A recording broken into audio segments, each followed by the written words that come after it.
This is Jane Solomon, and we're going to be looking at preparation and scanning of subject in this video tutorial. Quick reminder, we've got other video tutorials, everything from setting up your environment, how to set up your lighting, cameras and settings, scanning, and then on to basic analysis of the BioField. There's lots of information in the user manual which you can find on the home page of our website, biofieldimaging.com. Just look down the page, you'll see an image like this, click on it and you'll get the user manual.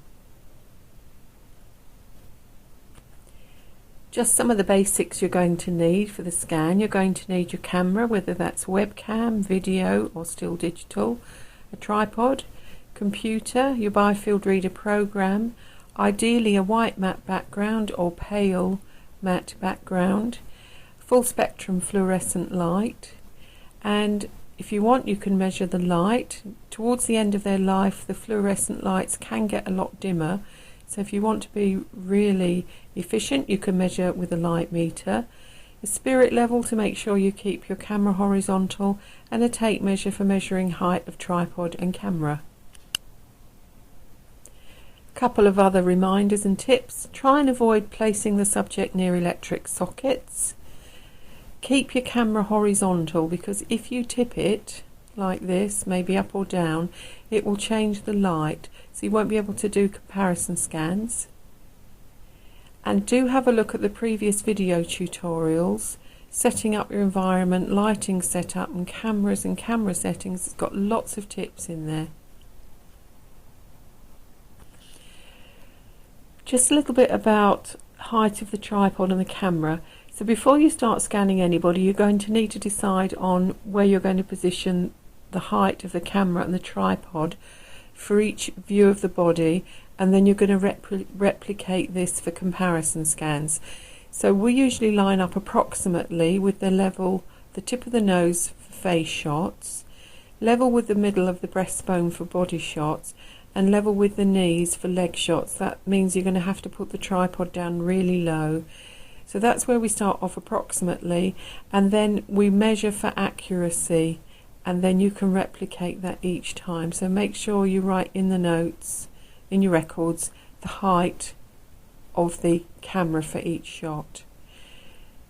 Now you may need to experiment with the heights and positions of the camera depending on the zoom capability of your camera, whether you've got a small room or a large room. There's quite a lot in the user manual on camera zoom and exposure, so do have a look at that. But as a general rule, if you zoom in you'll get more light, and you'll need to reduce the exposure level setting on your camera if you get white out. And here you can see there's too much white light around the subject, the exposure's too high and you get white out, and also this is a little bit overexposed here. If you zoom out you get less light, so you may need to increase your exposure. And again, if you're doing comparison scans, make a note of the zoom value and exposure levels in the client's records so you can replicate. It does take a bit of getting used to the camera exposure, because there's so many variables. It can depend on the skin tone of the subject. Again, there's a lot in the user manual, so I won't go through it in great detail. So dark skin people, you might need to increase the exposure. Very pale skin person we've got here in these pictures, you'll need to reduce the exposure possibly. Depends also on the lighting in the room, whether it's very bright, if you've got a big room or a small room, if the walls are dark or light, and also how you want to conduct your scans. It's also important to prepare your subject, your client, for the scan. So tell them what's going to happen, reassure them. Some people are quite nervous, wondering what it will show, and help them relax. You'll need a warm room and a subject who's neither hot nor cold. So if they've come in from a hot day, let them cool down before you do the scan. Again, don't have them dehydrated or oversaturated, and don't scan when they're ravenously hungry or just eaten a great big meal, because it will affect the scan. Make sure you remove all metal, watches, hair grips, jewellery and clothing. Now ideally they'll be in their underwear, as more skin is exposed, which makes comparison and analysis easier and more reliable. But if somebody's too shy or doesn't want to expose that much of themselves, then white or pale cotton clothing is best, and that is best if it's quite thin material. Try and get them to relax in a relaxed posture. I don't mean humped over, but not standing rigid and to attention, with their shoulders raised. Hair is best in a high ponytail or bun. That way you get it off the neck, the throat, so you can see the energy, the light around those areas. And also hair can present a few problems for analysis, so try and keep it up and out the way. Recommend taking control shots, firstly of the background. So this is just a grab from the video capture, or it could be a still digital camera photo, and that is a record that you can put in the notes and gives you an idea of what the wall surface was like, whether there are any marks or shadows. Also take a control shot of the person so that you can see if they've got any blemishes, scars, skin tone, the hair colour is, and also it will help you recognise them, because when the filter is applied it all changes and you can't always recognise people easily. And save these shots in the client's file with their other images. Here's a couple of examples of good and bad posture.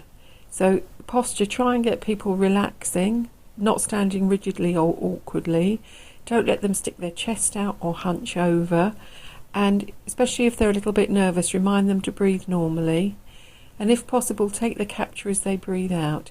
If somebody's really nervous and sucking in and breathing in a stressed way, you might find that you get a little bit of a hollow in the solar plexus, which will change the light there. So just an example of bad posture, we've got the abdomen thrust out here, it's changing the angle of the back and the neck, and that's on the right is a better posture, more relaxed and natural. Lots of people ask us about shadows. Are they good, are they bad? Well, I would say that there is information about the biofield within the shadows, and analysis comes with experience. But if you prefer to eliminate shadows behind the subject, especially if you're just starting out and it make it easier for you, have them stand away from the background wall or screen. Recommend about 1 foot or 30 centimetres. And also, if you want to eliminate shadows cast by hands when scanning the lower body, for instance, you can see here, scanning the legs, there's some shadow here and here from the hands. There's a few options. You can ask the subject to put their hands on their head. They can place their hands on the opposite shoulders, or they can stretch their arms out at right angles to their body on either side. But I would stress that you should choose the position which is most relaxed and easy for the subject, and then keep to that for all scans. Sometimes it might be painful for somebody to stick their hands on the head, and that might reflect in the scan. Quick recap on clothing. There's a lot in the user manual. Best clothing is white or pale cotton underwear, but as I previously mentioned, thin plain cotton will also suffice. Avoid pattern clothing, as it's difficult to analyse the biofield through the patterns, and ideally get people to wear exactly the same clothing for each scan, so it makes comparison easier. On the left here we've got a woman in plain white cotton underwear. We've got more skin exposed, it makes it easier to see the field. Here we've got some dark cotton underwear, which hides differentiation of colours and patterns and makes analysis more difficult and less accurate. But if we look closely, you can see that there's a little bit of excess red energy here. This is a young male, perhaps he's got exuberance of his kundalini energy. He'd just been up the gym and he was complaining of a little bit of stiff lower back. So you can see the red congestion here, and you can see suggestion of it through his underwear. The control shot of the background will include a plain one unfiltered and then one with filter applied. This is one with filter 001, that's a standard filter applied. You can see that there are bands of light and they're symmetrical and it's quite bright, so that suggests a good background colour. And this gives you an idea of what the background colours and patterns are before the subject enters the field. So that might be great for somebody who's pale skin, but somebody who's dark skin coming in, you might need to turn up the camera exposure. But you know you've got good symmetrical lighting there because the bands are symmetrical. And the exposure level of the camera will be ultimately decided by the subject's skin tone, lighting, size of room, as we previously mentioned. We do get asked which views are best, and for a basic scan which sees all views of the body, we recommend the following. So front view, head and trunk, back view, head and trunk, right profile, left profile, front view of legs and feet, back view, legs and feet, and then the two profiles. And ideally you'd get all of the feet in and the area surrounding to see if there's any leakage of energy around the feet. Then you can proceed to take close-ups of any areas of particular interest, maybe face, head, eyes, etc. Continuing on the theme of which views are best, holistic therapies look at the body and the biofield as a whole, but some therapies have areas of special interest.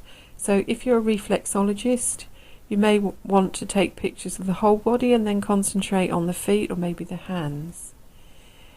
If you're a physiotherapist, a sports massage therapist, an osteopath, a chiropractor, you might want to pay particular attention to the whole spine, the muscles, the body, or maybe particular areas where people have pain.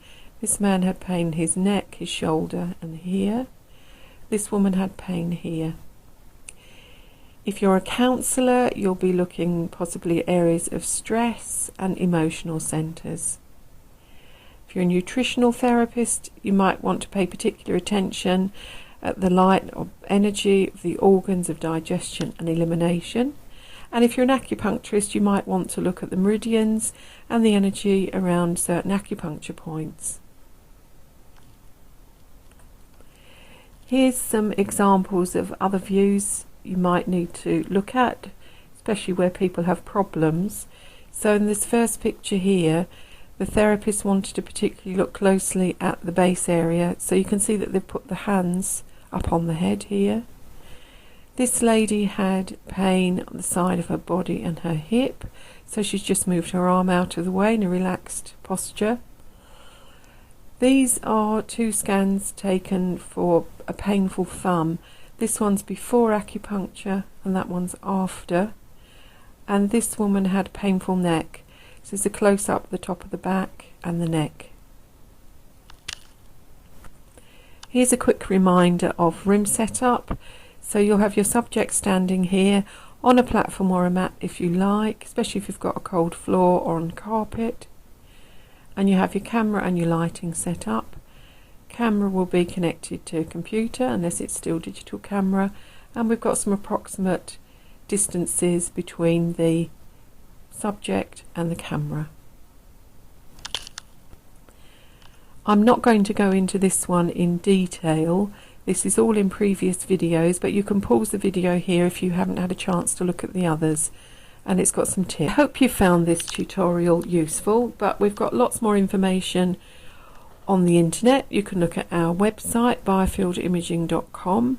There's plenty on our blog spot, lots of case histories and interesting films about healing on our Facebook and on our YouTube channel, which is Resolutions Research, so well worth a look.